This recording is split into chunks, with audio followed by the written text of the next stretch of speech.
Come one, come all to the After Dark Podcast. The podcast in which Sheriff Anthony does his best to wrangle Konrad through Westworld, one doggone episode at a time.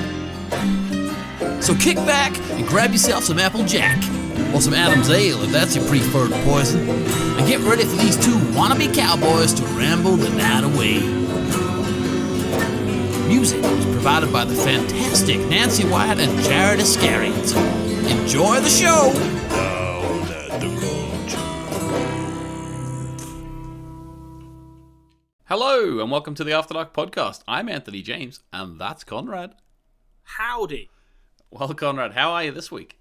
I'm good, thank you. I felt like it's been a few weeks since we've had an on-brand introduction, and I thought, you know what, we need to bring some of that back.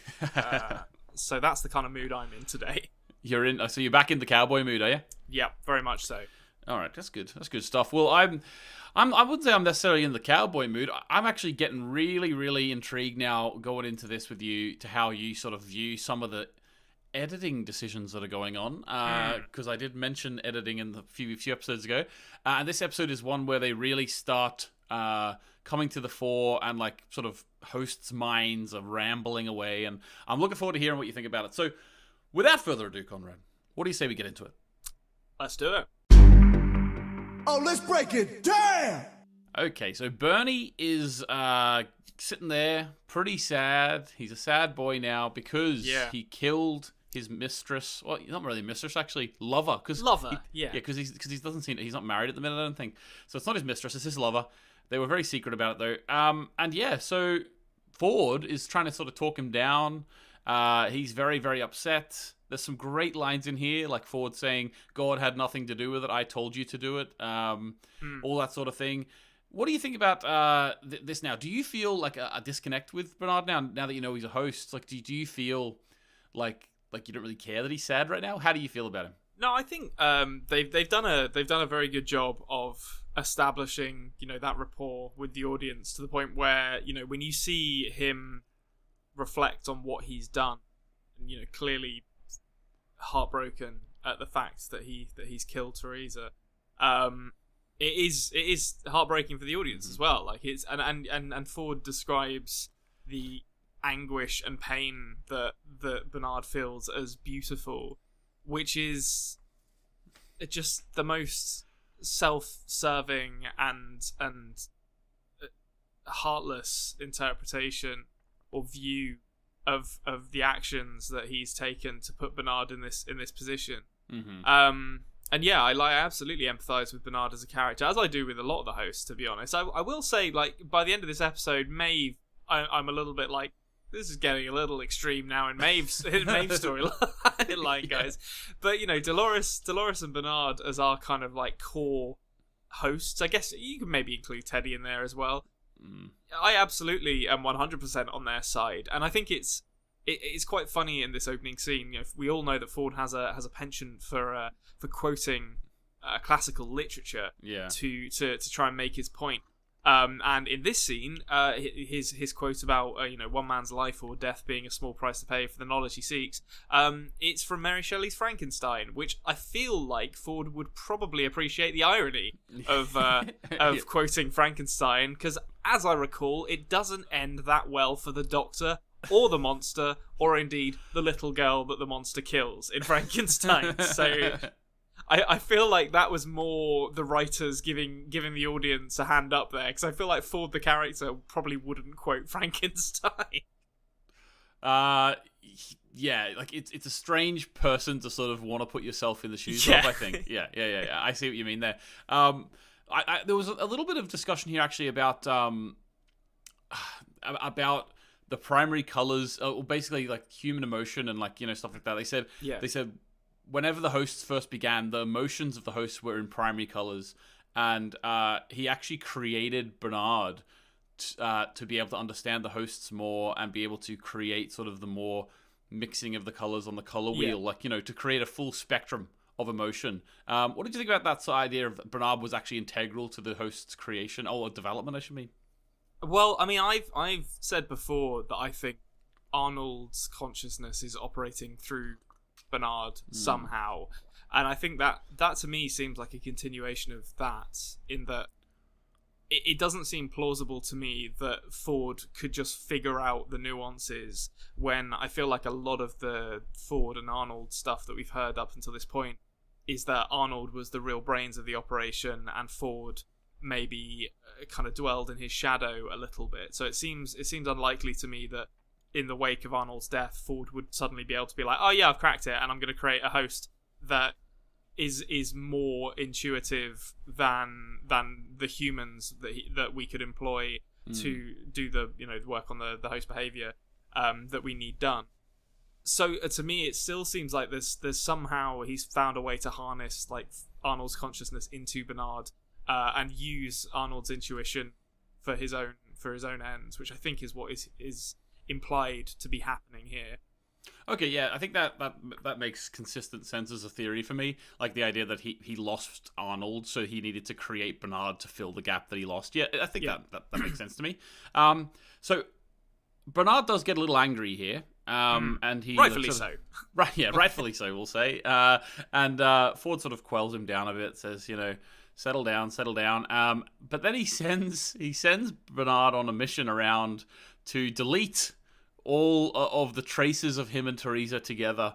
Yes. There were a couple of highlights for me here. One was the deleting of the route. Obviously, that was a good one. The better one for me was when he looked at the security cam footage, circled around himself, and then just like dragged it down a bit, and he disappeared from the scene. I've got a note here that says, man, they have some great video editing software in this company, because just circle and swipe to remove someone does all the masking for you. You don't have to worry about any of that. Adobe can get fucked, because whatever these guys are using is next generation tech. And yeah, like I want to know, why he circled some of the floor. Why did the floor not disappear too? Like, don't worry about it. And it's a sort of thing in a film, like the screen editing, that like I can assure you the visual the visual artists who are working on this are laughing at what they've been asked to do. Like they are sitting there going, "Can you imagine that this is what they're asking us to do? This is so stupid." But I mean, Bernard is a high-ranking member of this company, but I feel like in literally every tech company that I've ever worked for, there is a separation of powers that means that someone who works in behavior can't just go into CCTV footage and be like, I'll just edit that out. Like, that's what security is for. I don't know. There's a couple of bits that it's not massive problems I have with it, because whatever, movies and television are dumb, and you just have to let them do dumb things sometimes. But there's a couple of moments in Bernard's storyline and in the Maeve storyline where I'm like, okay, guys, come on. Like, they don't have access to all of this. Like, do a little bit of the legwork to explain this for me, because it just seems a little bit implausible that Bernard just rocks up to the servers with all the CCTV footage and is like, just get rid of that.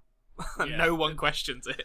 There's also no chance that Ford is taking an interest in the modern day developments within like the networking department. So there's no way that Ford would understand.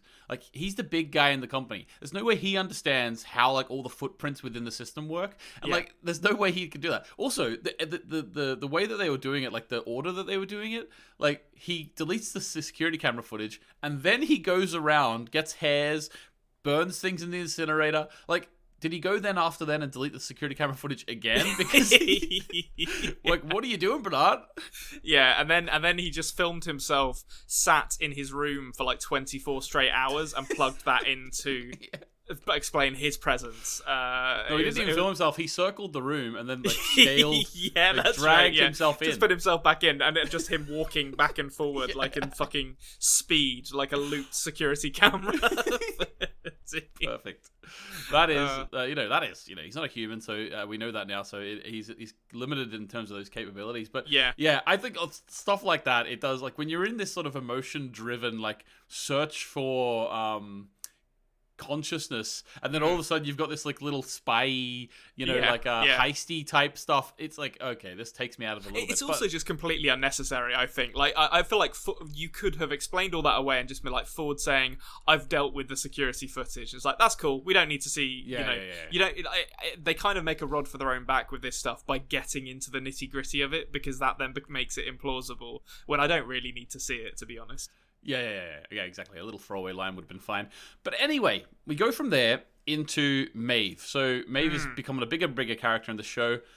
But, you know who's not becoming a bigger character? The original host for Clementine, because she is gone now. And there's a new one coming in. And yeah, so it's basically like Maeve knows straight away. Like, she's like clocked it straight away. Yeah. Do you think she knows this isn't Clementine? Or do you think, is she properly fully awoke now that she doesn't even have to remember things? She just knows now? Or do you think part of us think, oh, you think, okay. No, yeah, she just knows straight away. I mean, like, I think, for a start, we get, I very much like pointing out when I spot some licensed music, because it lets me pretend that I know things about music. And we get House of the Rising Sun here, which, for a start, is actually quite period appropriate. I mean, obviously, it was written in the 60s or 70s, I think. But it feels more cowboyish than Radiohead, which is quite nice. But I think the symbolism of House of the Rising Sun implies that Maeve's storyline is a new day is dawning in Maeve's storyline here, and I think she absolutely just knows. Well, that's not Clementine. I know who Clementine is, and as we find out later in this episode. It's probably just as well that they replace Clementine with this nameless blonde character, or this blonde host, because things don't go that well for her. Yeah, things don't go very well, and actually, it's better for Maeve actually as well, because she killed someone she doesn't really care about. But that would have haunted her even more. But while she's there, actually, she gets she's starting to get in flashbacks again of her time with her daughter, or supposed daughter, in these sort of dreams / memories, which we really get fleshed out in this episode. And then we sort of cut from there. She's into her and the two cats, Felix and Sylvester. And I've never thought about that. That's a good point. There is potential for that Warner Brothers crossover we discussed. I like the potential is there, obviously. I think I was worried that it wasn't there anymore towards the end of the episode, but it does seem to be there now. I've got some thoughts on that as well. We'll get to that. just about made it through. But so Maeve is now here, and she's thinking what the hell's happening to me? And then Felix explains to her that she actually experiences memories as if they're happening for the first time. So she experiences them in full, whereas humans have memories sort of cloudy, the details aren't exactly right. And so did you like that little I suppose that's actually building in what we see later on with Dolores, the idea that these memories are sort of just coming back to them and they're experiencing them again. Yes. It sounded terrifying to me, to be honest with you. I wouldn't want that to happen. Yeah, I mean, there's some really I'm not going to say what it is right now, but I got a couple of real big theories coming out of this episode to do with Dolores and William's plotline. Okay. And this idea that hosts kind of experience their past and present simultaneously because the memories are so acute and clear is really interesting and something which I hope they explore more, because it kind of confuses the narrative in a good way. It makes you ask questions of what's actually happening and when did this happen. And I think the stuff specifically with Maeve and her daughter strikes me. The way it's shot and it keeps returning to the same footage, it almost feels like kind of stock photos for a brochure of the park to me, which is it's in really kind of stark contrast to the content itself of obviously this mother and her daughter homesteading and then them being murdered. But Maeve seems to agree, because in this scene with Felix and Sylvester, she's not she knows that it's just something that someone has put in her head. It's not actually her daughter. We get one crucial bit of information in this as well, where Chekhov's C6 vertebrae is mentioned. I'm sure that's going to come back at some point. Yeah, any time explosives or anything is mentioned like that, it's coming back. I'd love if that just never gets mentioned again. The whole series is just a little bit of set dressing there, just letting you know that it could happen. Yeah, they bring it back in the season 8 finale or something. Yeah. But okay, you mentioned it there very slightly, but I wanted to sort of get into this a little bit, the idea that she was initially asking to find out where her daughter, or the host who plays her daughter, is. Yeah. Because it always implied that she wanted to go and find her and make sure she was okay and almost maybe save her. But then she decides against it because we're just all puppets. She means nothing to me. Yeah. And it's interesting that Maeve's going down this route now of sort of, it's almost like anti-human. Like she doesn't want to have like the connections that humans have. Like, yes, maybe in her memories it does feel like that's her daughter, but she's like, no, I'm going to move above that now. I'm not going to play your games. You know, I think the way I interpret it is less that she doesn't want to have those connections, and more that she doesn't. She wants to experience them for herself. Like she doesn't. But I mean, it does raise an interesting question that, you know, can she ever effectively form those connections with the thought in the back of her head that she's experienced emotions similar to this before, and they were purely fabricated and manipulated by humans. You know, it wouldn't surprise me at all if Maeve's character develops into someone who completely lacks empathy or ability to connect with other people for exactly that reason. But I think she does want to have those relationships. I just don't think she trusts them to be real at the moment, and rightfully so. Again, I mean, and also, I think Felix and the other guy haven't done a great job of, you know, selling the human interest in the park as something as anything other than completely monstrous. To be honest. Yeah, well, you know, like that's all we've really seen as an audience yes, as well. That is true. Yeah. You know, but I love the end of the scene. This little scene here. We'll end with this.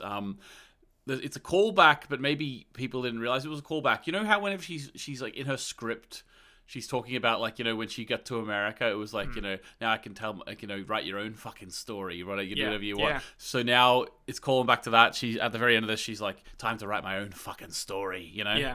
Yeah. And it's going to be interesting to see where she goes. I feel like Tandiwe Newton is kind of carrying this plot line at the moment, because I really don't like the other two. I feel like they're dumb characters who should have been killed off a long time ago, and just exist for her to talk to and say cool stuff at the moment. But yeah, I'm fascinated to see what kind of story Maeve the character ends up writing for herself. That's interesting that you feel that way. I think Felix is a bit of a nothing character who just serves as like Maeve's little guy who actually is loyal to her, you know. Whereas Sylvester, I think he's punchable. I think he's like a proper, you know, he's annoying, he's punchable. They're not the best characters in the world. Like, it's less. I suppose it's less that I don't like the characters, and more I don't like the way that they are just like skeleton keys for Maeve's plot. They're just like, oh, we need to do this. Oh, Felix and Sylvester can do that. And like, we need to do this. Felix and Sylvester can do that. And it's like, no, it doesn't make sense that they can do these things. It's ruining my immersion in this plot line. Whereas, you know, I think as characters they're fine. You know, they fit the bill and allow Maeve to do the to you know, talk about her past and what she envisages for herself in her future. But I hope. Well, by the end of this episode, I was kind of like, oh, we might be getting a change up in the cast here based on some things that happened, but then they had to go and ruin it. Yeah, actually, but they do mention here that like they had to go up to behavior to do certain changes and stuff. So there is the slight implication here that they have reached their limit. It does.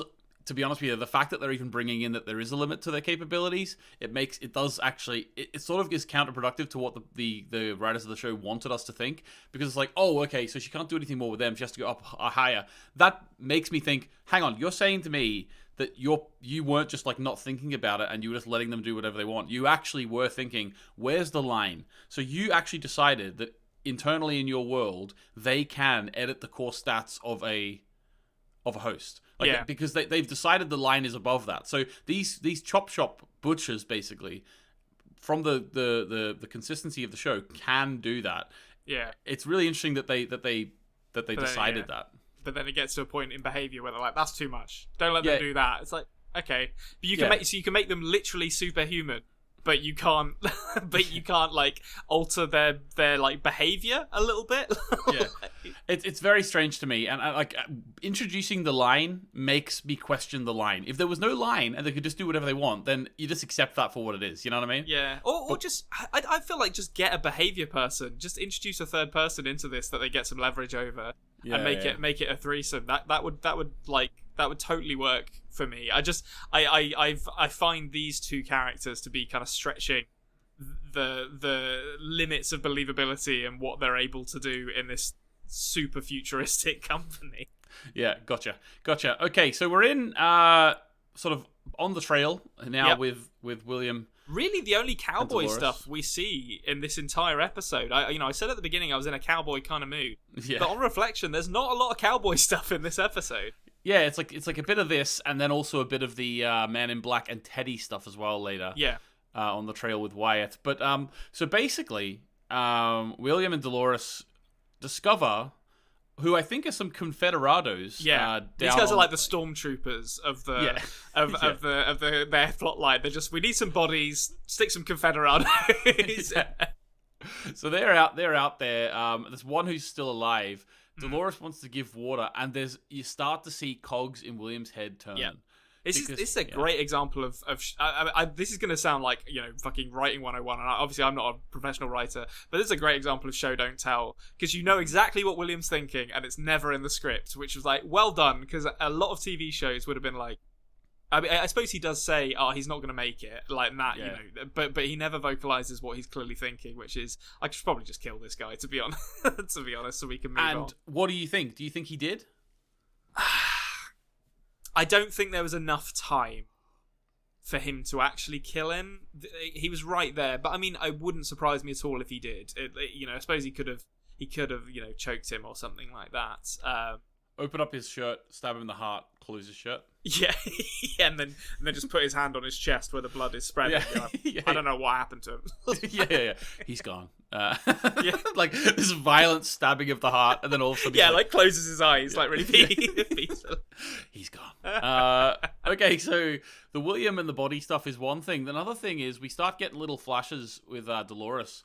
Now, I don't want to put words in your mouth here, Konrad, but that definitely looked like the body she saw when it flashed into a memory, sort of thing. It looked like that was her body. Do you agree with that? Yeah. So this was the moment where I put a bullet, or indeed an arrow, as is the case here, in my theory that the duplicate Dolores that I think she started seeing like herself in Pariah. I think that's where that began. But I at that point I was like, maybe there are like duplicate versions of the hosts, and that's what she's seeing. But at this point I was like, no, that's clearly a vision. I don't think they're a duplicate host. But I do think she was seeing herself here. I'm not going to say what I think this is about just yet, but I have some thoughts.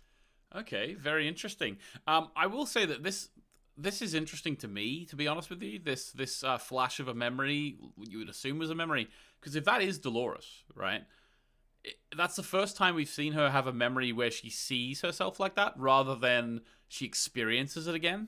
It's a bit. I don't know how else they would have portrayed it to us, you know what I mean? But it's a bit different to what they usually do and what they do later in the episode, because I'm under the impression, I'm pretty sure it's right, that she saw this, you know what I mean? She saw, this body face down in the water. Yeah, that is a good point, actually, because normally, it's from her eyes that you're seeing these things, and that does look an awful lot like her, which does mark that as different. I hadn't really thought about that, but I'll have to think about that and see what I figure that means. Yeah, well, maybe don't look too much into it if you don't want to, but I just mean, like, maybe that's the only way they could have portrayed that idea, I don't really know. It's also, like, maybe they're just going for the metaphor that, like, she's drowning in something, or, like, she's drowning in her own thoughts. I don't know, like, they're going for something there. Okay, all right. Teresa. She, unfortunately... Nasty cut on the forehead. Yeah, clumsy beast. But basically what happened was she was out, apparently this is the story, she was out sending data up to someone, corporate espionage, and she fell down. That's unfortunate. And what ensues from this is an absolutely fantastic performance from Anthony Hopkins, just like properly twisting, like turning the screw into Charlotte Hale, Ford saying shit like, it's a disappointing end to her story, isn't it? in front of Teresa's corpse is the most arch shit. Like, it's so obvious he had her killed. It's like, come on. Like, it's like he's not even trying to hide the fact that he had her killed. And a special shout out for Tessa Thompson, whose character's name I had forgotten in this episode because no one ever calls her it. They say Hale. Her name's Charlotte Hale. Yeah. But she seethes very well in this scene. She's been one-upped in the kind of game of corporate politics that she was playing by Ford, and I guess she doesn't want to like involve the police at this point. I mean, it'd probably be messy to involve the police, but very interesting that there's no police being called here. Like, it's like, I mean, have him arrested. He clearly had her killed. I love as well, like, he's just like talking about how now that her he was talking about like some lazy code or something, the changes, you know, the little show that was put on with Clementine and all, and he's just saying like, you know, we're gonna reinstate Bernard now, and like you know, Charlotte Hale's like, of course. I think that there's a lot to be said for how well the character of Charlotte Hale has been meshed into this series. She's only been here for like 2 episodes, you know, and all of a sudden, like, she does feel like she is her position. She feels like she belongs in the show. It's like a really interesting thing, because I look back on like watching this show a year ago, whatever I did, and I knew she wasn't in the start, so I was questioning myself then. I was thinking, did she only come in season 2, or was she there in season 1? Whereas, because it's a really interesting thing when you know someone's going to be in the show from the start, to not bring them in until like episode 6 or something. You know? Yeah, and I mean, I think they do a great job with her. I agree with you. I think she's established as very close to an intellectual equal to Ford. Maybe not in technology sense, but scheming. And scheming, and you know, to a certain extent, like, I mean, we won't get into it yet, but you know, when she's basically like talking to Lee later about his narrative, and you know, she's talking about show don't tell and stuff like that in speaking to him, she's just very well written as a character, and she doesn't get a lot of dialogue. She doesn't get a lot of scenes, even now that she is in the show. But they've done a great job of establishing her as someone to be respected, and I'm looking. I still think she's a corporate scumbag, so of course she's gonna be a villain. But I'm looking forward to seeing how villainous she turns out to be. Yeah. Lots of potential there. Okay, so we're back at Maeve. Now there's some cool. They basically give her the keys to the kingdom here. Let's let her have the tablet. Yeah. But there's some nice like little work here where she's coming to conclusions that other characters are coming to. Other characters are going through huge, long sort of walkabouts in the wild to find themselves, and like getting these voices in their head and everything. Whereas she's just like ding ding ding ding ding ding. Two minds that argue. Who's Arnold again? Like, you know, she sort of is getting this all because she's being brought up to speed. Really, she's sort of getting the Matrix experience where she's like, I need to learn how to fly a helicopter. Done. Like, just kind of get crash course in Arnold and everything. I sense, they're kind of, it's not really a metaphor because they immediately expand on it with her asking who is Arnold. But I sensed a metaphor in Maeve's dialogue about her code looking like two people arguing, and wouldn't you know it, as it turns out, that's exactly what it was, because it was Ford and Arnold like counter-programming each other. It was at this point in the show where I decided that Felix and Sylvester really need to just phone security at this point. Like, they need to, they need to, you know, accept that they've, you know, the house has won, they've lost a bit of money on this one, and they need to phone security rather than digging themselves any deeper. What the hell? Their plan, instead of like just like owning up to it and saying, "Here, this woman has gone mad now, help us," they're like, let's brick her and let's kill her, you know? What the hell? If you're gonna do that anyway, just phone security, you absolute idiots. They're just like they care about their job above all else, you know? Yeah. I mean, it doesn't seem like that much, like that good of a job, to be honest. Like that they're so protective over it. But I guess, you know, maybe the benefits are great. They've got that VR chamber that, you know, they get to have sex with steamy blondes or whatever it was that Sylvester was up to. I mean, that is true. Like, you know, but yeah. So their plan is to wipe her brain completely, basically bring her back down and hit her with a rock. I don't really know why they need to do that, but just a, you know, just extra little bit of vinegar, you know, as a Man in Black would say. All right, so speaking of the Man in Black, we're now with Teddy and the Man in Black, and basically there's a familiar host here, Konrad. Yes, there is. So they're basically the Man in Black says to this familiar host, "There you are. I thought they what was it? I thought Ford retired you 30 years ago. Ford retired you 30 years ago. But obviously we know that Ford is doing this new narrative now, and he's trying to get hosts into his new narrative. So what's your take on that? Like, is he just like grabbing all the hosts he can, or what's he doing? No. I have a different theory. It could be that, to be fair. I could be way off with this, but I spent this entire episode kind of formulating a big theory, which I will expand upon now. First off, like, if this was the lady who was doing, the inductions that we saw with William, that's fairly monstrous by Ford standards to take it from that and then be like, well, now you're going to be in this like horror narrative where you get hunted by Urukai or whatever the fuck Wyatt's dudes are. There's a literal Minotaur later in this scene. We'll get to that in a second. I don't know what's going on. Okay, so Man in Black says he thought they retired her, and we know that, and he's been coming to the park for 30 plus years, fairly regularly, yet we've seen her front and centre at the park in William's introduction, meaning that the Man in Black has either somehow missed her every time he has come here, because he hasn't seen, like, saying he thought they retired you implies that he has never seen her, or hasn't seen her in like 30 years. Or the other implication here is that William and Dolores' storyline is taking place a long time ago. And if that's the case, it begs the question, where is William now, and how is this affecting Dolores? How is that storyline going to affect Dolores as she exists in the present day? It wasn't something I'd really considered before this, to be honest, that the storylines it's showing us might actually not be happening at the same time. But I think, based on what we see here, that's what I think is going on. Okay, all right, so is it just like that's the extent of the theory? Just like, do you think there are multiple timelines happening? There is more, but I'll get into that a bit later. I've got to drip feed it to really sweeten the pot here. Okay, so that's a theory in the Matrix. Is that a theory in the Matrix? Okay. So there are two in the Matrix. I believe it's only two. There might be another one that I've not written down yet, but certainly the first one in the Matrix is that William and Dolores' storyline is taking place in the past. Okay, good stuff. Excellent. Next up, we have, as you mentioned, the Minotaur. What is up with this?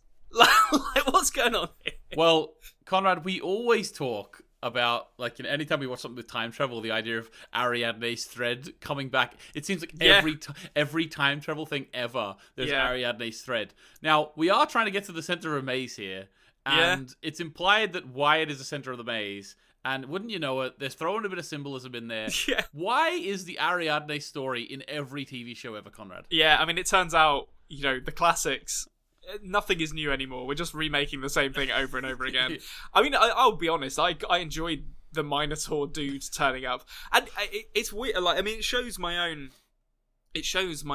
double standard and hypocrisy for this, because, like, when the show starts, getting into Bernard using fucking ridiculous security flaws in the security system to edit himself out of videos, I'm like, that's stupid, you didn't need to show me that. But then when a bulletproof Minotaur turns up, it's like, absolutely fine with that. That's absolutely fine with this. But yeah, I mean, he gets shot, seems to be fine, and then I actually can't remember how they kill him. What do they do? Is it the Man in Black that gets him? No, Man in Black is like dragging him, which reminds Teddy of whenever the Man in Black was dragging Dolores. Oh, that's right, yeah. And then the Man in Black strangles him, and then gets Teddy to come and cut his throat or something with a knife. And then Teddy clocks the Man in Black. Score one for Theodore Flood as he fucking pistol whips the Man in Black, which that's going to leave a mark, I think. Yeah, well, this is Theodore Flood we're talking about. This man is the Uber Mensch. Yeah. But yeah, so I'm looking forward to seeing where this Teddy stuff's going now, because he's starting to sort of wake up, I suppose you could say. Which is not... It's interesting because, like, there's other characters who've had a lot of development in that regard, and Teddy's sort of a bit late to the party. Yeah. It makes you think, is this happening with an awful lot of hosts, or is it just the main ones we're being shown, you know what I mean? Well, I mean, they're all...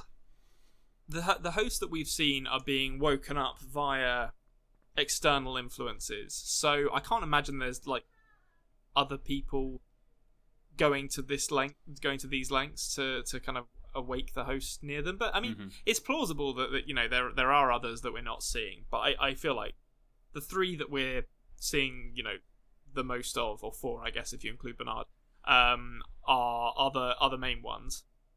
Okay. Cool. Next up, we have Maeve going to get shut down. Yeah. We'll come back to this a little later, but basically this is just a scene where they're just getting her ready. Felix looks at Sylvester and then looks at Maeve and says, "We're going to shut you down," as if to say, like, we're going to get her. Now, at this point, Konrad, the reason why I'm sort of including this, because it is such a small scene, I wanted to ask you, at this point, before the reveal, did you think that Felix was actually going to do as Sylvester says? Absolutely not. Like, there was no way, not in a million years, was Maeve going to get... Imagine that as an end to the plot line. It's like, well, that's the end of that. Maeve's back on the job, like, and she's just going to wake up trying to get men to sleep with her in the brothel. Like, there's no way. This is what we call in the business a banker of a storyline, where it's like, well, I will put my house on Maeve not getting reformatted in this scene. Do you think she's going to be successful in leaving the park? I don't know. I feel like leaving the park might be a bridge too far for a lot of these hosts. But I definitely think the way the park works is going to fundamentally change by the end of this season. But I don't know if it's necessarily going to be a bunch of, like a mass exodus. I think it's more likely to be, a move towards self-governance or something like that. Okay. Interesting. Lee Sizemore's back at it. Yeah. He's actually been, would you believe, given the most important job by Ford. Top dog. He's trying to create the big bad guy, Wyatt. Yeah. I love that, like, because everything that Ford has said about Wyatt and everything everyone else has said about Wyatt, it creates this mythos around the character. And I love that Lee has clearly heard most of that, and his thought is cannibal. Like, it's so boring. Like, the character he's created. Well, I think it's been hinted at that they're cannibals before, but yeah, I know what you mean. It's literally just like, but there's just like no mystique. It's just like, yeah, he's just a cannibal. Like, although I will say this for Lee, as Tessa Thompson enters this scene and walks around the room, we see the Minotaur with a sword on the wall behind her, as is Teddy. So, I mean, maybe Lee is, a fan of the Greek classics, and he's the one who created the Minotaur thing. Yeah, maybe he is. I will say as well that Wyatt. Now, I'm calling this guy Wyatt. He's not Wyatt. This host that Lee's working on. I will say one thing that Lee has nailed. He does look like he's got some crazy ideas, which is important to the Wyatt character, as we know. So that's crucial.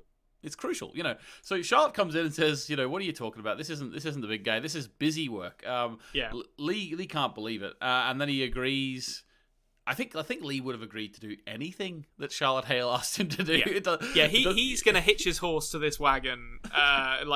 She's only going in one direction, and Lee wants to follow her. I think it's safe to say. Oh yeah, we knew Lee wanted to follow her from the first scene they had together. Let's be honest. Yes, that's true. Okay, next up, the big moment.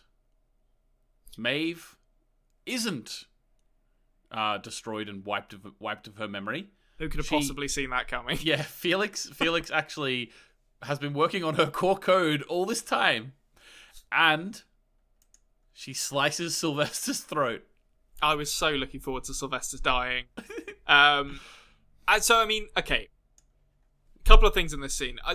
You might have to remind me of this, but she says, even at a 14, you were no match for me. Is that a bulk perception thing? I can't remember. Yeah, I think so. I think so, yeah. Because I feel like... They love it. Yeah, that's true. But, I mean, I feel like Sylvester doesn't understand what that means either. Like, what's my bulk perception then? I don't know what I'm ranked at. Like, it's a very, very nebulous term. Well, actually, sorry, Konrad, that hits on a point that I don't believe. Are we going to talk about it soon with the Bernard and? Oh, yes, we are. The Bernard and Ford, but we may as well have a little mention of it here. it's interesting, like, even at 14, you were no match for me, and then you thought to yourself, well, what am I? Like, what are the values to a human brain? Yeah. It actually is a little hint into maybe that Ford's talking about later. Like, Ford doesn't actually see a difference between the hosts and the humans, Yes. He thinks that we're all puppets, and, like, he thinks that there's no such thing as consciousness, Yeah. It's like when you make yourself as like a character in like a wrestling game or a football game or something like that, it's like, well, I'll just bump all those stats up like to 99. That's how I view myself. But it is, it's a good question of making us see ourselves in the same way as the hosts. But yeah, so she slices Sylvester's neck. Felix, I feel like, should have seen this coming. Like, he turns to her and says incredulously, "But you said you weren't going to hurt anyone," which just. Nowhere in the history of cinema has anyone says, "I promise I'm not going to hurt anyone," and then not hurt anyone. Like, it's always those people who end up hurting. Felix didn't know that he was in a TV show. We have to give him that. That's true. That's a fair point. Okay, so I'm going to say something here. I'm not a doctor. I'm not a medical doctor. I'm not the man in black, like a sort of biologist, philanthropist, or whatever he is. I don't think cauterizing wounds works like it does in the, I don't think you could just leave someone bleeding on the floor and then just zip, and then they're just like, there you go, they're fine, get back up. Like, there'd be so much internal bleeding. Yeah, it is true. I like, this is a little bit futuristic-y, this show, so I like to think of that as just like a let's fix you gun. Yeah, I mean? I feel like, like a blowtorch is not a magic wound go away button. Like, it doesn't work like that. Yeah, this is like a magical thing. And it's interesting as well, because I've seen them using it on the hosts before, but never like a human. So it actually just does show you that the hosts' bodies are basically our bodies now as well. Yeah, because they absolutely. can heal them both with the same thing. Yeah. But yeah, I know what you mean. Like, if this was... See if someone invented that today, they would win the Nobel Prize. Like, oh, absolutely, yeah. It'd be unbelievable. They'd be like, well, we fixed all medical, like, no one will ever die like in surgery ever again because we can just immediately seal you back up. It's unbelievable. But yeah, I mean, I will admit that this is perhaps coloured by the fact that I was disappointed that Sylvester didn't die here. I wasn't judging it with a clear mind, I'll say. Yeah. You were thinking, how are they going to save him now? They can't. He's going to die. Yeah, thank and God. then all of a sudden it's like, magic gun. Yeah, outrageous. Like, let him bleed.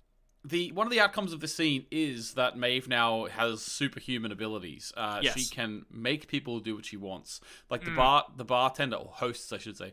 Like the bartender, she basically eliminates her bill, and then gets a free drink. I love that that's her first thing she did. She can make anyone do what she wants, and she just gets a free drink. Yeah, it's like the sort of blank check syndrome, isn't it? Like, you start off small with a little thing just to test out the water. Also, we get like Amy Winehouse, Back to Black, playing in this scene, which I was like, oh, okay, so this feels like a bit of a kind of girl. I know this massively predates the term, and I don't particularly like the term at the best of times, but this feels like a bit of a kind of like girl boss moment where it's just like, we're gonna play Amy Winehouse, and Maeve is gonna get a bit of a power fantasy here as she goes around commanding people to do things, using her admin privileges to presumably save Hector when he turns up in a second. Yeah, so basically Hector, like, she seems to have timed it. She's like, she said, oh, they're here now, or whatever.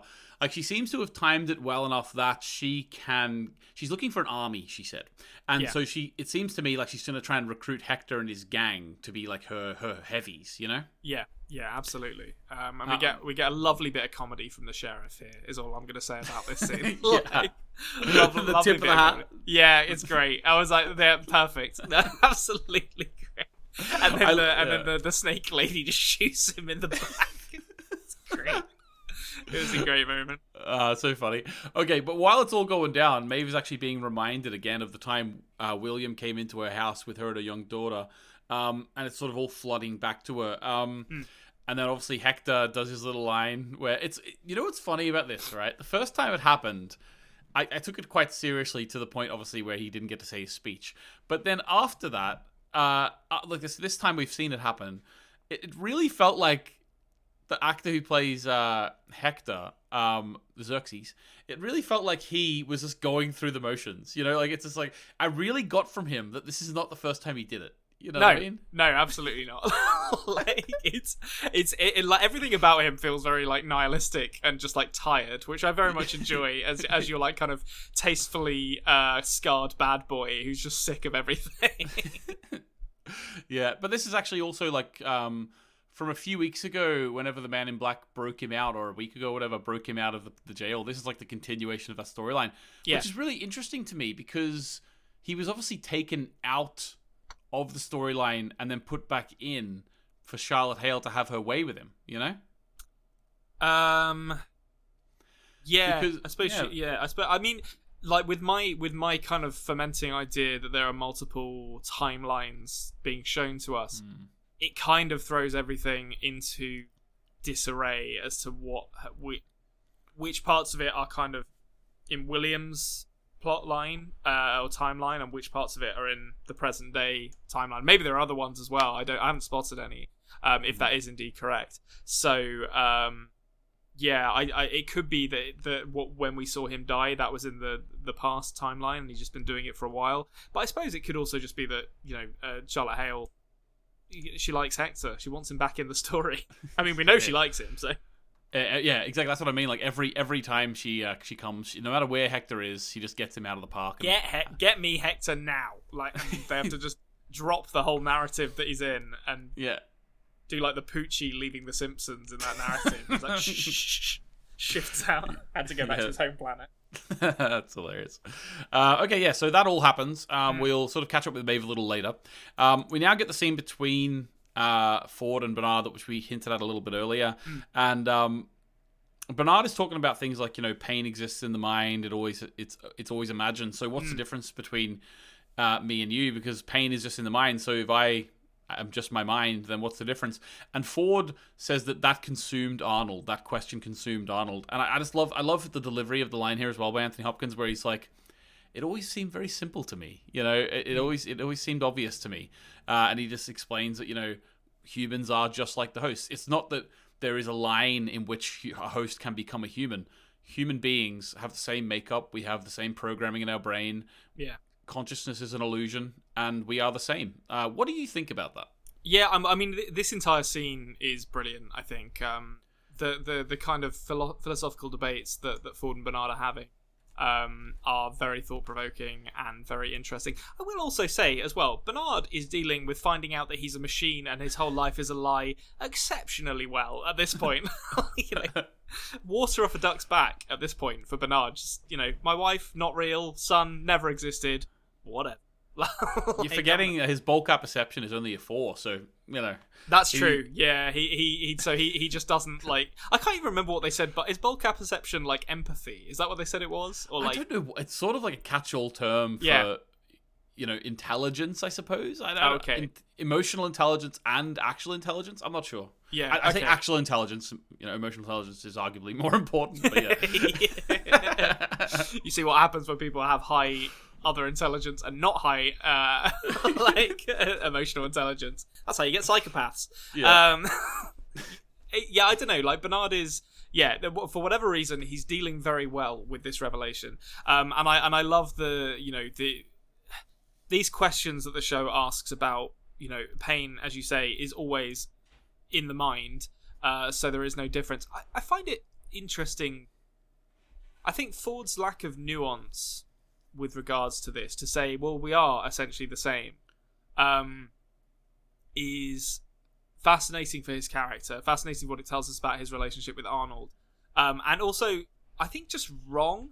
I think there are clear differences, if only, I guess, I don't think biologically there's necessarily any differences, but I don't think the distinction between host and human at this point is a question of biology. I think it's a question of perception and power dynamic more than anything else. Like it's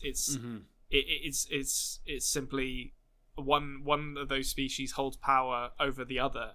Therefore, the difference, albeit completely enforced by one side of it, does exist. It has to, and certainly I think when the hosts. Or when more hosts gain sentience and begin to question what's going on here, they will certainly perceive a difference between them. as a result of the the enforced power dynamic that they've had to live under. The question becomes, Konrad, though, that Ford talked about loops within human lives as well. And the question becomes then, can you then foresee a path in this show where they explore there is a power dynamic between humans and something as well? And like, it's not like as the humans are to the hosts, there is something like that to the humans. You know what I mean? Yeah, I mean, possibly. It naturally leads into conversations about organized religion or government, or this idea of Russian spies on Facebook. yeah, absolutely. Learning algorithms on Google that you mistake for a human. It could be any number of things, and I think the show is doing a really good job of drawing those lines of comparison between the behavior of the host and these loops, and making these choices that aren't really choices at all because they're guided by external factors to humans who do much the same thing. And I don't ever think this show is going to give us like a clean answer to the questions that it's asking, but I like the fact it's asking them, and it's asking them in an interesting way with two very good actors delivering very good dialogue. I find the scenes between, particularly with Ford in them, but between Ford and Bernard, endlessly fascinating, really. Yeah, and it says a lot for Jeffrey Wright, the actor, as well, that he's like holding his own against Anthony Hopkins. Absolutely, yeah. Okay, so Dolores arrives home. There was one thing at the end of that scene I thought I'd just mention. Just to mention it, fucking Bernard asks Ford if he's made him hurt anyone before, and my interpretation of this is that at the asking that question and Ford saying no, of course not, Bernard remembers himself attacking Elsie, which I said was going to happen. I said there was going to be I actually said technically there'd be a Bernard heel turn, which I don't know if we can call this a heel turn, because he's more of like a Virgil kind of character. Like, he's in the sway of Ford's $1 Million Man, Ted DiBiase, but I'm going to count it. But the fact that he remembers it at that moment makes me think he knows that Ford has just lied to him. That's my interpretation of what we see at the end of that scene. Yeah, so he's having flashes like other hosts are in this episode as well. The question is, though, whenever Ford does then delete his memory, is that going to be a permanent deletion, or is he going to go through a similar arc as the rest of them? That you have to remember as well is he's not in the park, so therefore he's not getting all these clues of this maze and this, you know what I mean? So I don't really know how Bernard's going to go, but I do, but we'll see. Okay, so as I said, Dolores is home. Very barren home, we'll say, but she's home. And then she walks. They come across a town. She walks into the town. Did you spot the change of costume back to the blue dress immediately? Yes. Yeah, I was like, okay, so this is a flashback. And then, it's kind of confirmed when you see the host who has replaced Clem popping up briefly. That this is the past. And Maeve as well. Oh, did I see Maeve? Oh, I think I heard someone mention Maeve. Yeah, she was there, and someone said, "Come on, well done, Maeve," or whatever. She was dancing. Yeah.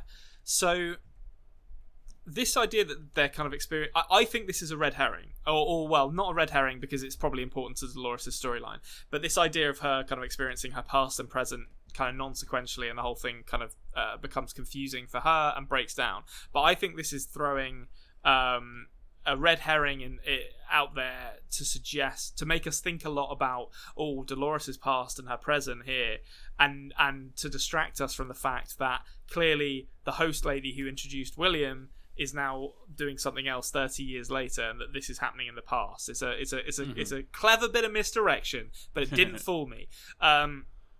So because I think as I was watching this scene, obviously we see Dolores's past life in whatever town this is, like a very kind of simple existence in this smaller town, and it seems like stuff goes badly wrong for her, and she ends up killing herself based on what we see in this flashback.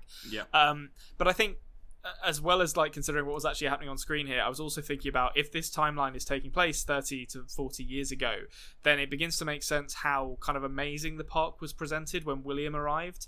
This sort of super high-tech train and all the it felt very futuristic to the state of kind of like almost industrial disrepair that it's been shown to be in the present day. You know, I feel like the more I think about it, the more I think they've made a point of not. I guess actually you could say that kind of command room with the red map is pretty damn futuristic. But with the exception of that, I feel like they've made a real attempt to show us that the park is quite decrepit in like the present day, and they didn't show us that in William's plot line, which really made me kind of double down on the this is happening in the past kind of thing. And then obviously Dolores' plotline here is happening even further in the past, I guess, because it's something she is remembering from a time before she met William.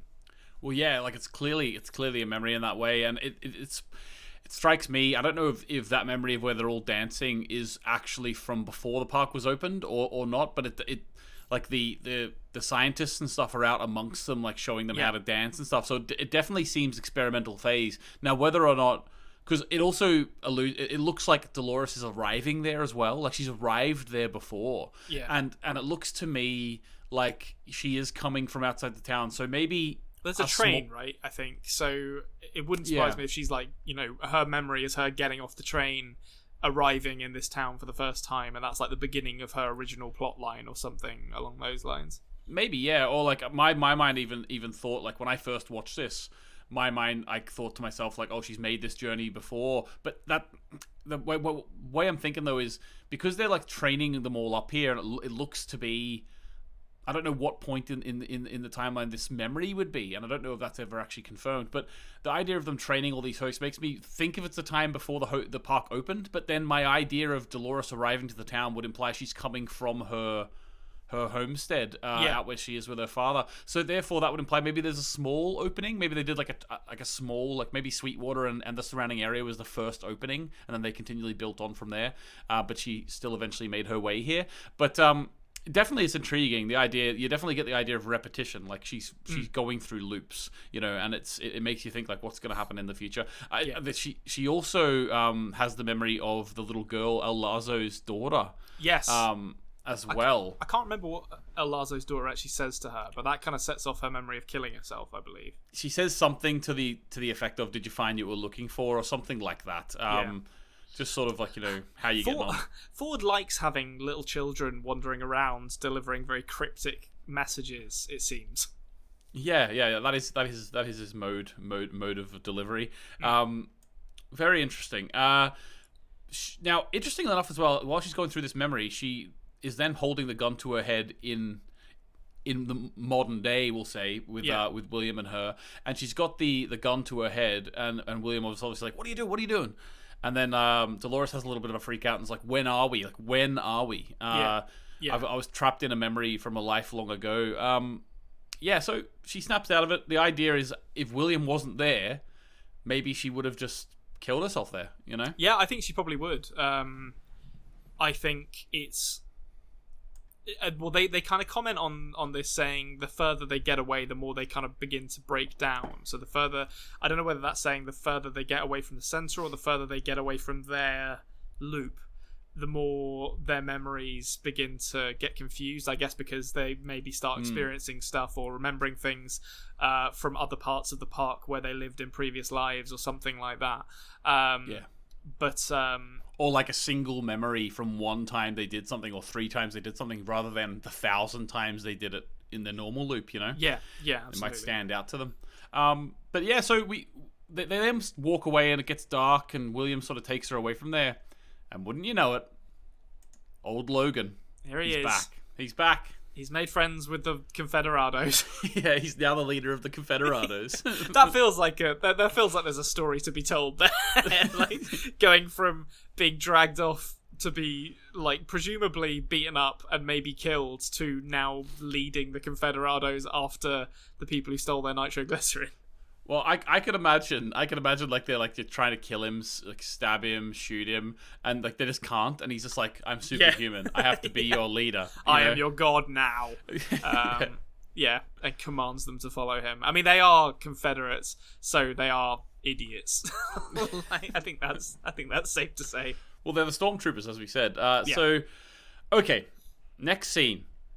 Out of all the hosts that Charlotte Hale Yeah, could have chosen for Lee Sizemore to do the little data upload. Yeah. They had to choose Peter Abernathy, didn't they? It feels a bit convenient there, or not necessarily convenient, because maybe there's a reason for it.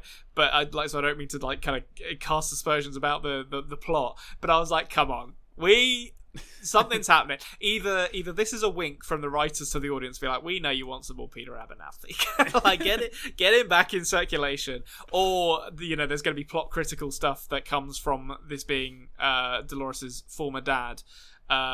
Who's smuggling data out of the park. I'm not fully sure I understand the plot here. Like, it seems like Lee is basically pumping a host full of secret data and then trying to get them out. It's basically gonna do what the woodcutter was gonna do. Basically, Lee's is taking the place of Teresa here to try and get all of this data out of the park. They're trying to basically, Charlotte doesn't trust Ford not to just, when he retires, delete everything and ruin the whole thing. And I see. You know what I mean? So she was trying to get Teresa first of all, and now Lee, to aid her in getting this information out of the park. And the only way to do that, apparently, in this futuristic world, is to put this thing in their arm, fill it with data, because all the data's in their mind. Take them up to a high point on a mountain and just upload it to a satellite or something. Yeah, and then someone's got to decompile the code on the other side. I don't envy whoever's getting that job. Let me tell you. I'll tell you what. They have to have WinRAR installed. If they don't, good luck. Yeah, I mean, well, they need to get past the bloody request to purchase the full product with WinRAR first. I'll tell you what. I have unzipped many a file in my time, and I have never purchased the full product. No one's ever bought WinRAR. What's the full product for? Don't know. No one has ever purchased it. We simply don't know. We don't have the science to support that. Yeah. Okay. Right. Yeah. So they choose Peter Abernathy. I suppose. I don't really. This plot line is vaguely familiar to me. To be honest with you, I can't remember in this season where Peter Abernathy ends up. I'm just going to be honest with you. Okay. But I will say, I find it. If it just turns out that. I kind of know the answer to this, but still, if it just turns out that when they just walk through all these people and eventually settled on the 80th one they saw and it was Peter Abernathy, and it just happened to be, that is lazy writing. It would have taken them an hour to think of a better scenario where they had to choose Peter. You know what I mean? Yeah. I'm. Don't get me wrong. I'm glad to see him back. But if it just turns out that he's the random one they picked, that is a bit he's at the back, guys. Why would you not just pick the first one? Why does it need to be him? Yeah, exactly. Okay, so great little scene between the lesser Hemsworth and Bernard. Yeah, and, I know we've been joking about being the lesser Hemsworth, and I don't want to cut you off, but this was a nice little scene. I feel like I've got to give him a kind of nickname after this, based on this scene. Yeah, the older Hemsworth, because he is the oldest, I believe. So he says that he actually knew about Teresa and Bernard, which I'm not surprised, considering we saw how Bernard goes about covering things up before. Yeah. So I will say, I found interesting Bernard's response. Because we had a little inkling that he was remembering things that he shouldn't have before, but now it does seem that he is just fully reset now. Yeah, so I don't think he's lying. I think he just doesn't have memory of his relationship with Teresa. But I think this was really... This was a kind of a surprising scene to me, because security guy, he's been pretty one note, to be honest, so far. He's been, I'm a security guy who doesn't trust the host not to cause shit, so I'm always going to be on guard. And this was a really nice kind of moment of emotionally opening up here, offering Bernard support. Obviously, he's still professional about it, but I really enjoyed just this moment of closeness between them, and it's quite disappointing that Bernard is now in a state where he was not able to be reciprocal to his his attempts to be supportive. I do wonder where it's going to go from here, because I don't feel like this guy is smart enough to figure out that Bernard is a host. So but I think the suspicion is going to be enough that he's going to start like following Bernard's movements, maybe. But even so, like, yeah, it was a really surprising scene, and I really enjoyed the Hemsworth the Elder in this one. Yeah, the Elder Hemsworth. I thought it was good as well. Okay, into a scene now where we finally learnt more about the Man in Black. He starts speaking because he's tied up because Teddy tied him up after he punched him in the face or pistol whipped him or whatever he did. Yeah. Teddy don't give a shit about core coding in this scene. Yeah, exactly. Like punching him all over the shop. Yeah, and before we get into the actual Man in Black backstory here, I do love that he called Teddy a glorified pimp. I thought that was good. Yeah. Disparaging of our boy Teddy, but technically true, I suppose. So basically, the Man in Black explains that he's a philanthropist, biologist, all this sort of stuff, and he has been married for 30 years, and he decided that he wanted to. Oh, his wife died. Yeah. In the bath, took the wrong pills, and he was. He wanted to go and see what's the most evil thing he could do. Could he do something that was genuinely evil? So he went out into the park and killed Maeve's daughter. Yes. And he felt nothing. I'm not going to flesh out too much more of that. But what do you take from this Man in Black backstory reveal? Okay, so there's quite a lot here. So first off, I mean, we get it's not a new character trait, but it works well for the Man in Black here. This idea that his wife died accidentally, taking the wrong pills, and then as we explore I'm actually surprised that they revealed this as soon as they did. It's literally in the same piece of dialogue, but that it turns out his wife actually killed herself, and that his daughter hates him for how he is his daughter believes that happened. Yeah, I mean, I take that as fact, to be honest. Yeah, that's just. I mean, I've seen enough like men deceiving themselves into believing that their wife who suspiciously died didn't kill themselves to be like, yeah, that's where this storyline is going. Surely, all of his actions afterwards are a man who is denying the fact that he knows it's true. Yeah, absolutely. Okay, so there's some things that the Man in Black says here that make that gave me a theory, and to be honest, he said it before, I think, but I really started to connect the dots here. So in this episode, I've started to formulate the theory that William and Dolores' plotline is happening in the past because of the host lady and a couple of other bits and pieces as well, which, as I said earlier, made me question what happened to William, like who has he become in the present day.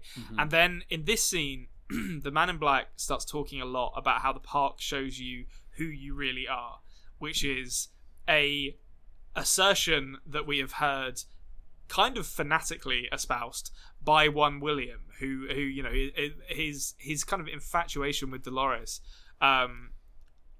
is at least partially informed by the fact that he believes that she shows him she brings out who he really is in the park. And we know that William has if not, I can't remember if he's actually married at the point that we're seeing him, but he has a fiance or something, which makes me think that William is going to grow up is not the right expression. When he gets older, he's going to be the Man in Black. Yeah, no, so I think William is the Man in Black. I think the Man in Black is William 30 or 40 years later, and I think the plot that we've seen of both of them so far supports that. I think thematically it kind of makes sense for the dude who absolutely confidently picked the white hat at the beginning of his journey into the park to turn into the most black hat character in the entire show. I think the themes of that make a lot of sense. And going off of that theory, I think it's fascinating to see how he acts with Maeve and Maeve's daughter. Like this idea of him eventually turning to not just evil, but the kind of like cold, calculating form of evil, just evil to see if you can do it, and then feeling absolutely nothing. I think it says so much about where, if I'm right, where William's character is going to go. Okay. Very, very interesting theory. Question for you. If that is true, do you like that decision? What do I like William kind of... Like, does that excite you, the idea that they are the same character? Yeah, I think so. Because I think William is one of the most interesting humans in the show at the moment, I think, because he's growing in a way that a lot of the other humans aren't. I think William and Ford are probably my favourite humans. I think a lot of the other humans are quite one note, or they're dead at this point. I think Charlotte Hale will become very interesting, but we haven't seen that much of her yet. Well, you're assuming now that your theory is correct, but I would say if your theory is not correct, well, the Man in Black, I think, is one of your favourite humans too, isn't it? Oh, well, yeah, that's true. Yeah, so the Man in Black could definitely be up there as well. But I think that William's development, we can already see William displaying darker tendencies than those that he came into the park with, and I think the seed of infatuation with both Dolores and with what the park means to him has already been sown and is already affecting him.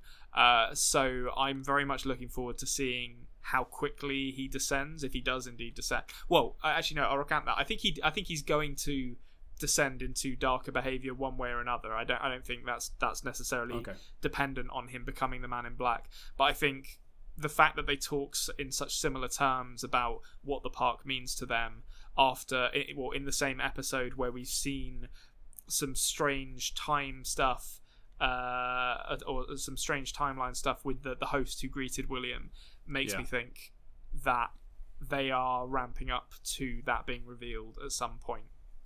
Okay, that is definitely interesting. Does that play into any thoughts in your mind then, potentially? Because you haven't really theorized much about this. The idea of, like, 30 years ago, there was a huge thing that happened in the park, which sort of...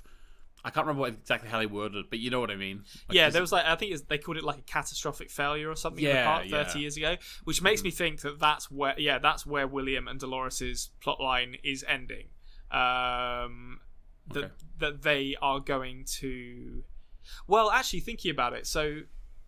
Yeah, well, my theorizing had led me to the point where I was like, okay, I think Dolores killed Arnold 30 years ago, or 30-ish years ago, whenever Arnold died, and I think that was probably part of the catastrophic failure in the park, which makes me think now that William and Dolores's plotline is going to lead them to Arnold, and the end of their plotline together is going to be Arnold dying, and the park probably being... I still don't really know what the catastrophic failure is going to look like. Maybe it will just be literally every host stopping and them having to recall all of them or something like that. But I think that's where their plotline is going to end based on where my theories are going. So is your theory then that in the timeline with William and Dolores, which you assume is 30 years in the past, are you saying that you think Arnold is still alive then? Yes, I think so. Okay. Yes, I'm going to say I think they're going to meet Arnold. Okay, interesting. I will just point out that there has been a moment with William there with Dolores where Dolores says that she hears the voice in her head, which you think is Arnold. That's true. That is true. Just to get your cogs turning there, Konrad. Little morsel to think about. So if that's not Arnold, I need to think about who it is. Or maybe it is Arnold. Maybe he's just, radioing her. Yeah. Yeah, he's got a little microphone that goes right into the heads of every host. Dolores. He loves a bit of theatricality. Also, maybe it'll bring into question as well your thoughts. Like, you already thought that the timeline of Bernard talking to Dolores was a bit mixed up, so maybe that'll play into your thoughts over the next week. Yeah, so I mean, like, after this, I was like, okay, so the Bernard Dolores stuff is happening, I think, in the present, because we haven't seen Dolores since. If what I think is right, I'm going to assume we haven't seen Dolores since she was attacked by the Man in Black. I think. I don't think we've seen her in that plotline since then. Okay. Possibly. I can't remember. I'm like, assuming that your framework is correct. I can't remember what point was the last time we saw Dolores without William. I think potentially there was something to do. It might be when Teddy was shot. Actually, yeah. Remember the painting? Remember the painting episode where she was painting? I think that was after the Man in Black stuff. I might be wrong. You might be right, but I do think the Bernard Dolores stuff is happening in the present, and the Dolores stuff that we are seeing the majority of now happened 30 years in the past. So yeah, I think that's happening later as well. Okay, awesome. Now, while the Man in Black is telling this story, it's interesting that I want your take on this, actually, because at the same time, Maeve is remembering what he's saying, and it's making her have flashbacks to this, and then eventually it leads to her slicing the new Clementine's throat. But my question is this: is the fact that he's telling it to Teddy, and because Maeve is so bulk appercepting now, the fact that is she hearing it through the other host's ears, or is it just an absolute coincidence that she's remembering it at this time? Yeah, I guess it could be. I just considered it initially. I just considered it as like convenient editing, to be honest. But I suppose it could be, that she's literally hearing it. Like, if her bulk apperception is like includes sort of perceptive powers in that. Maybe she literally has like Superman style hearing, like she can hear someone talking on the other side of the park or something like that. And she's hearing him say this, and it is triggering these memories. I even thought it could be the fact that like he's saying it to Teddy, who's a host, so therefore she's kind of like the network is hearing it, and she it could be that. You know what I mean?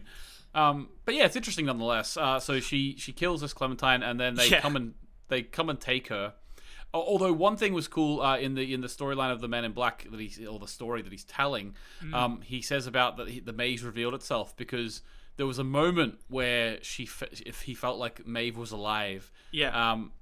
And that sort of stuff in shows is always funny to me because it's like. I like it. It works thematically, but at the same time, it's like, what are you talking about? Like, how can you tell when you're looking at a host crying whether they're alive or not? You know what I mean? Yeah, it kind of fits in with the kind of tone of the episode, but it's like, it doesn't make sense for you to say this. The one thing I will say about this actually that I haven't, I've done a lot of theorizing this episode, and I feel like I'm getting somewhere with it. This pattern, I still have no fucking idea what's going on with this pattern. Like, Maeve Maeve collapsing onto the pattern, which the Man in Black says is kind of what made him start thinking about this maze. Like, why does it keep turning up at just the right time? Like, what's going on with this pattern? I've got no idea what the pattern is, or what it means, or how looking at that made the Man in Black go, I know. There's a maze. It just doesn't make any sense to me. So yeah, I'm really interested to see where that goes, because I've got I can't even begin to theorize the maze. I'm just like, whatever. It's a weird thing that turns up sometimes. If I saw that in someone's farm or whatever, I honestly would just probably think to myself, interesting layout of the potato crop this year. Well, from the ground, you wouldn't be able to notice fucking shit. It would just be like, well, that's a weird and very inefficient way to irrigate your crops, but whatever, Yeah, exactly, yeah. Normally we do it in straight lines, but whatever, you do you. Yeah, exactly. I have a few thoughts about the maze image myself, to be honest with you, but I'll wait until the end of the season to talk about it. Okay. Don't want to risk sending you down paths you shouldn't be sent down, but I've got some ideas about it. Okay, so Maeve gets taken backstage. We're almost at the end now. And Ford sort of sets up. Again, we didn't really need this, but okay, we got it. It's like where he's saying, I'll take that away from you. And he's like, we'll give you a new role. It's like, yeah, we know she got a new role, Ford. Like, because it was almost like this scene where it was like, we'll give you a new role, it felt like this was like a spin-off show where they were trying to tie it back into the original show. It's like, oh my god, that's when she became the head of the whorehouse. We know, like this felt like a line in Better Call Saul that was referring to Breaking Bad. Do you know what I mean? I mean, I think, to be honest, the point of this scene to me was him saying, very biblical, "You need not suffer, Maeve, I'll take it from you," which to me is in like stark contrast to his conversation with Bernard at the beginning of the episode, where he's saying, your suffering is beautiful and makes you real and all that, which I think is designed to maybe imply that Ford has done some self-reflection and learning over the course of the last 30 years or however long ago this happened. Well, look at Ford, he's still an old man. I think they said that she's only been the head of the whorehouse, head of the brothel, I don't know what you could call it. Saloon, I know, yeah. Sure. She's the. What do you call her role? Actually, I can't really remember. She's a madam. Yes, think, right? She's the madam. So it said that she's only been doing that for 6 months. So this was fine. But, so that doesn't actually make. I mean, I guess he could have learned it in 6 months, but even so, him having a different opinion on her suffering to Bernard's suffering, to me, didn't feel right.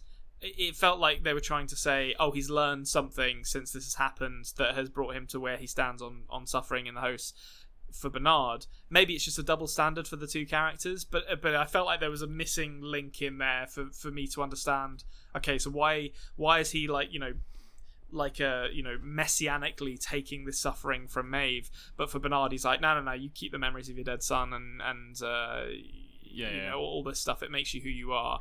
It was more confusing than interesting, I thought. Yeah, well, I suppose there is the line as well where Bernard doesn't have to be in the park with, like he's a different role. I suppose. Yeah, that is true. Yeah. But also there is a difference as well where the storyline of the son is his scripted backstory, which gives him his personality or whatever. Whereas this is not, like, what happened to Maeve is not her scripted backstory. Yeah. This is just something horrific that happened during her time in the park. So there is a difference there, but I definitely see what you mean. Okay, so I'm sure you had the counter out, ready to click the button. Teddy, he didn't actually die yet, I don't think. So maybe that little button shouldn't be clicked yet. Don't make the same mistake twice. So I don't know what happened. Like, was that poisoned? Like, she kind of stabs him, but it's in the left side, so it's not his heart. So I was just like, how? Like there's lung on each side, Konrad. I get, yeah, but I mean, you don't pass out from getting stabbed in a lung. Like, I think he's playing dead. I think he's still alive. I haven't counted it yet. I've learnt my lesson from counting Teddy deaths. Since. Well, I think as well, it didn't actually show him even playing dead. I think he was on the ground. Something was, like, he was hurt, obviously. Yeah. And I think he actually could see all of Wyatt's folk. He could see the Urukai rising from the shadow to getting ready to attack. But yes, they are betrayed by the host lady. Who I feel like is well, I guess that this is probably a narrative thing. She's probably just part of Wyatt's group, but I'm gonna say Teddy will die again, but not quite yet. Okay. I think we could all put our house on that. Right. Okay, let's get into the roundup then, Konrad. What do you think? Okay, let's do it.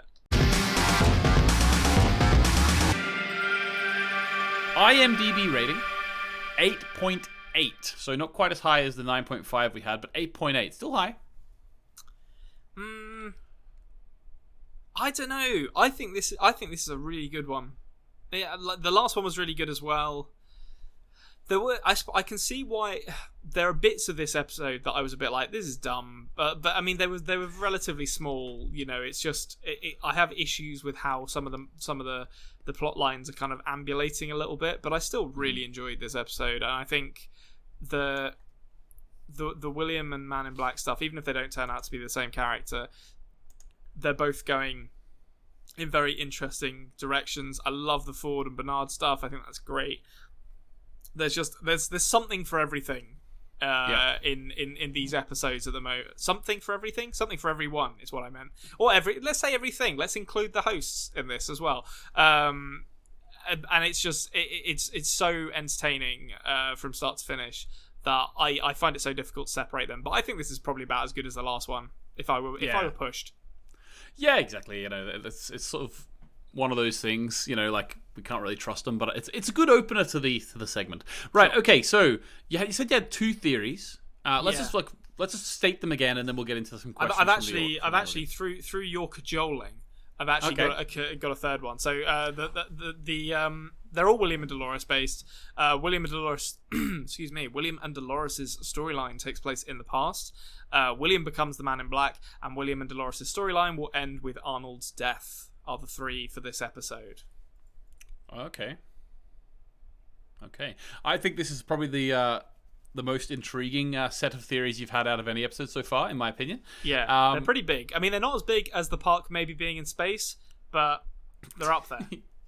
Yeah. Well, that's not even a theory. That's just a fact. Okay. I can see stars from the park. That's all I'm saying.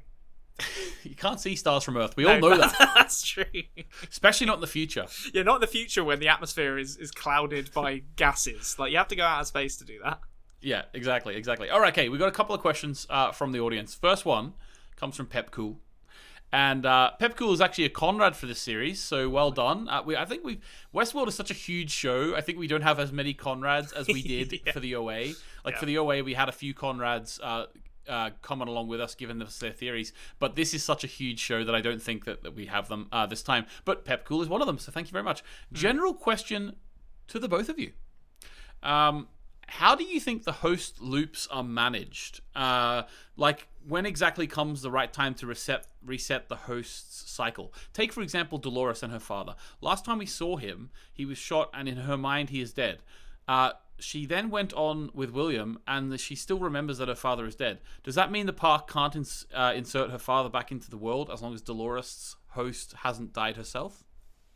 No, I think that's just the kind of tidying up of narratives that is required. So I think her dad is back in circulation now as the other dude who used to be the bartender, and I think were Dolores to kind of re-enter the narrative that involves her father, they would have to grab Dolores and be like, reset you and do it that way. But I think the assumption is probably until it's likely that their paths will cross again, they probably don't need to worry too much about managing the potential narrative conflicts, and instead they just if I were doing it, I would keep as many hosts in circulation at any given time as I could. Yeah, I think you're right. We have seen they are very liberal with just going in and taking hosts out. So I think there wouldn't be any issue with having her father back in the storyline, in his doing his ranching and stuff, and then having when Dolores comes back closer, you could maybe go and take him out or take her out and reset her. Sort of more broadly, the idea of I've actually thought about this a little bit before. The loops of the hosts.